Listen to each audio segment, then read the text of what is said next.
ما تتكلمش على حد كان في حياتك قبل كده من ورا ظهره، لا هي شطارة منك ولا فرد عضلات ولا قال يعني هبان ان انت اجمد واحد قدام الناس بكده. لا للاسف هبان منك قله اصل وقله ذوق، وانا اسف كمان لو قلت لك انها قله تربيه منك. لا تحاول تفضحه قدام الناس ولا تحاول تعبيه قدام الناس ولا تحاول انك تبين ان هو اسوأ بني ادم في الدنيا.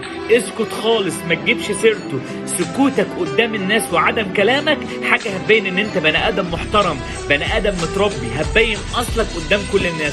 ويا جدع سيب ربنا يقتص منه وياخد حقك، ومين عارف يمكن في يوم من الايام تحط ايدك في ايده تاني. ومش كده وبس، ممكن انت في يوم من الايام تقع مكانه، وكما تدين تدان. عشان كده حاول ان انت تمسك الغل والغضب اللي جواك تجاه الشخص ده، ولو حد جاب سيرته قدامك قول الله يسهل له، خليك احسن منه. هنا بقى الناس هتعمل لك تمثال من العظمه، وهتبان قدام الناس ان انت محترم وصاحب خلق، وكمان هتبان ما بينك وما بين نفسك ان انت بني ادم اخلاق وبني ادم قد الدنيا دي كلها. عشان كده اوعى تجيب سيره بني ادم كان في حياتك من ورا ظهره، وصدقني هتفضل طول عمرك محترم اكتر منه، واخلاقك هتفوق الدنيا كلها، لان لسانك ده مش هيخرج منه غير كل كلمه طيبه، وقول الله يسهل.